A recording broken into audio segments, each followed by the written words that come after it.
Right, we're going to have a look under the bonnet now, just to show you the little 1.5 engine fitted with Toyota's variable cam timing. The cam timing is fitted just on the inlet camshaft. This engine is a Japanese built engine with the inlet manifold on the front, as can be seen.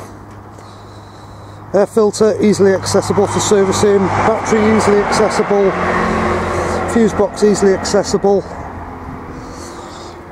Tucked down the back of the engine,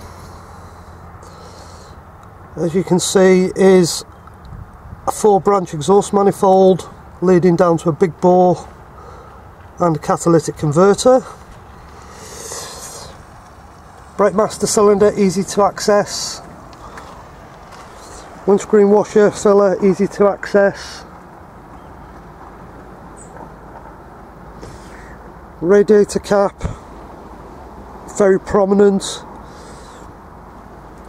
Expansion tank very prominent.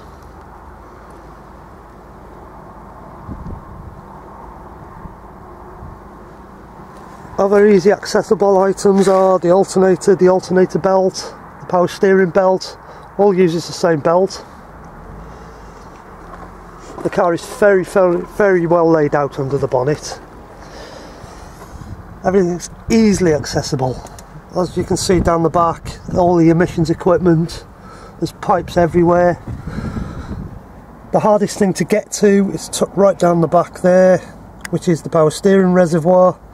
This is probably the hardest of all the service items to get to. Starter motor is easily accessible if you ever need to get to it. Oil filter is buried down on the front of the engine. Down the bottom there, low down. Very well laid out engine bay. Very well thought out. Needs minimal servicing. I recommend you change the oil and filter on one of these engines every 5,000 miles, not 10 as Toyota say. Air filter, I would recommend fitting a K&N replacement air filter and then removing